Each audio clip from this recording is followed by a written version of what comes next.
అందరికీ నమస్కారం అండి. నేను మీ రాధిక. కార్తీక మాసంలో 22వ రోజు పారాయణము ఈరోజు తెలుసుకుందాము. నారదుల వారు పృథు మహారాజుతో ఇలా చెప్తూ ఉన్నారు. ఓ పృథురాజా, రాహువు చెప్పిన విషయాలన్నీ వినగానే క్రోధోద్రిక్తుడైనటువంటి జలంధరుడు శివుని మీద రణభేరి వేయించాడు.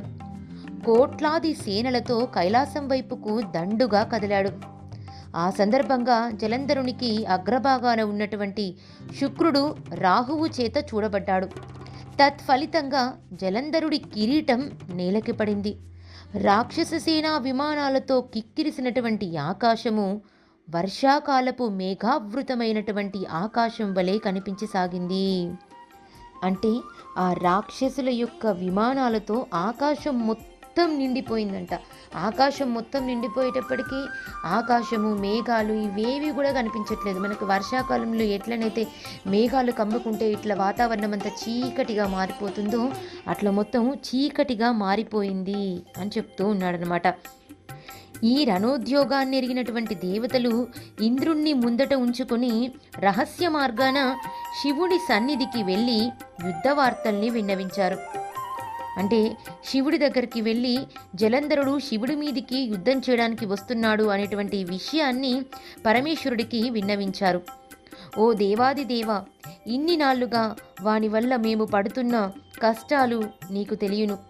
ఈవేళ వాడు నీ మీదకే దండెత్తి వస్తున్నాడు. సర్వలోక కళ్యాణార్థం వానిని జయించు తండ్రి అని ప్రార్థించారు. వెనువెంటనే ఆ విరూపాక్షుడు విష్ణువుని స్మరించాడు.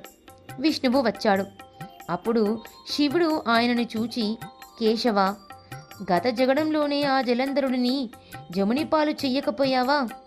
పైపెచ్చు వైకుంఠాన్ని కూడా వదిలి వాడి ఇంటనే కాపురం ఉండటమేమిటి అని ప్రశ్నించాడు.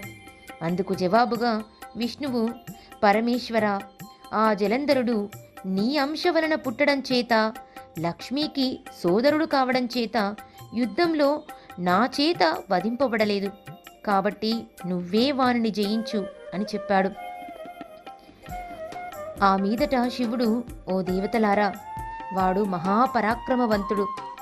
ఈ శస్త్రాస్త్రాల వల్ల గాని నా చేత గాని మరణించేవాడు కాదు. కాబట్టి మీరందరూ కూడా ఈ అస్త్రశస్త్రాల్లో మీ తేజస్సులను సైతము ప్రకాశింపజేయాలి అని ఆజ్ఞాపించటంతో విష్ణువాది దేవతలందరూ కూడాను తమ తమ తేజస్సులను బయల్పరిచారు. గుట్టగా ఏర్పడినటువంటి ఆ తేజస్సులో శివుడు తన తేజాన్ని కూడా కలిపి మహోత్తమము, భీషణ జ్వాలాస్యము, వేగ సంపన్నము, అత్యంత భయంకరము అయినటువంటి సుదర్శనమనే చక్రాన్ని నిర్మించాడనమాట. అంటే సుదర్శనమనే చక్రాన్ని తయారు చేశాడు.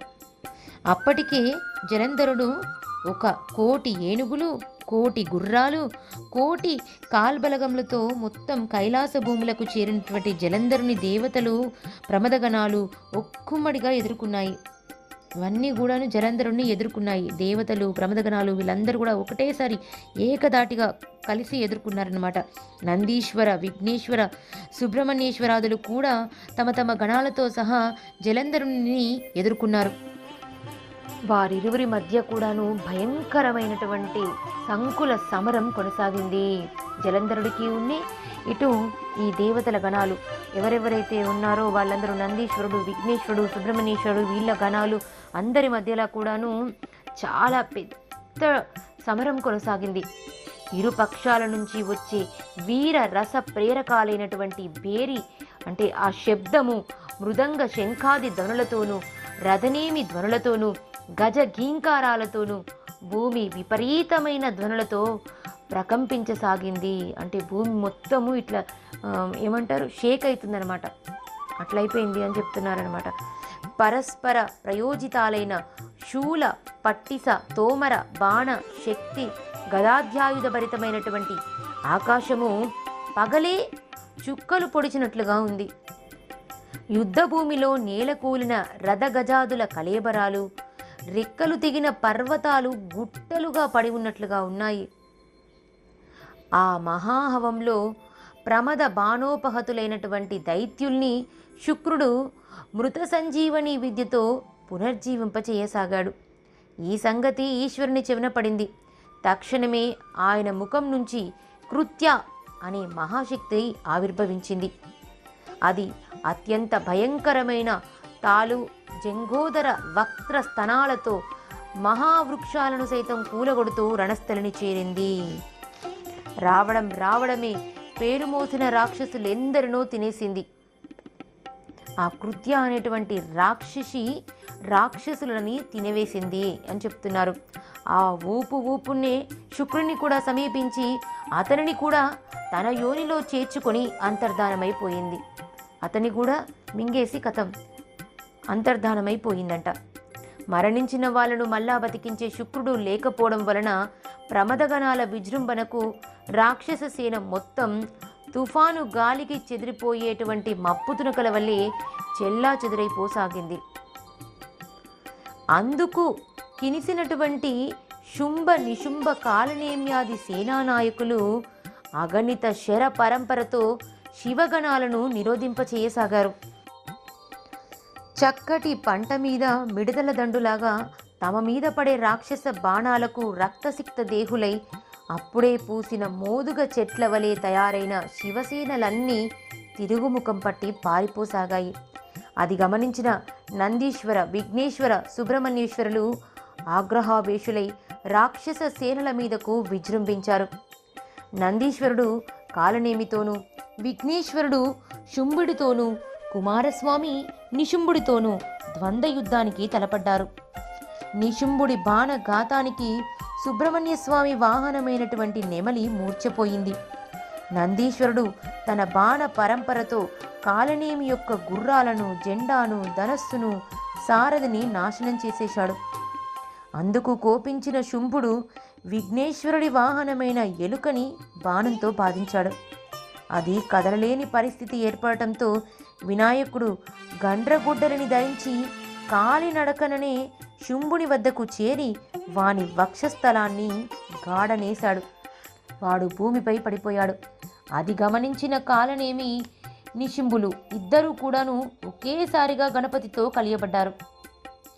దీనిని గుర్తించి వారి మధ్యకు రంగప్రవేశం చేశాడు వీరభద్రుడు. వినాయకునికి సహాయార్థమై వీరభద్రుడు కదలగానే కూష్మాండ, భైరవ, భేతాల, పిశాచ, యోగిని గణాలన్నీ కూడాను ఆయననే అనుసరించాయి. గణసహితుడైన వీరభద్రుని విజృంభణతో రాక్షస గణాలు హాహాకారాలు చేశాయి. అంతలోనే మూర్ఛదేరినటువంటి నందీశ్వర కుమారస్వాములిద్దరూ కూడాను మళ్ళీ యుద్ధంలో ప్రవేశించారు.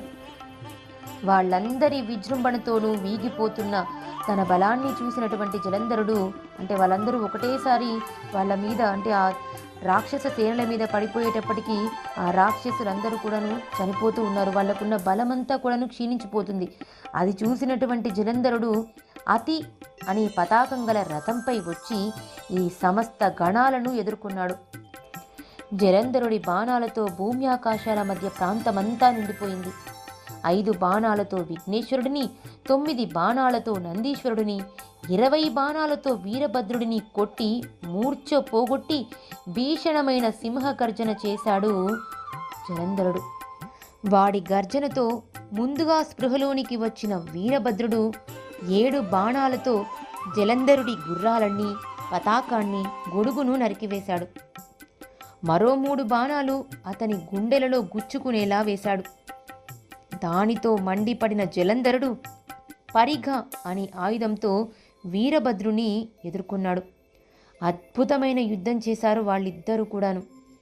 అనంతరం జలంధరుడు వీరభద్రుడి తలపై పరిఘను ప్రయోగించడంతో వీరభద్రుడు మళ్ళీ స్పృహ తప్పి పడిపోయాడు.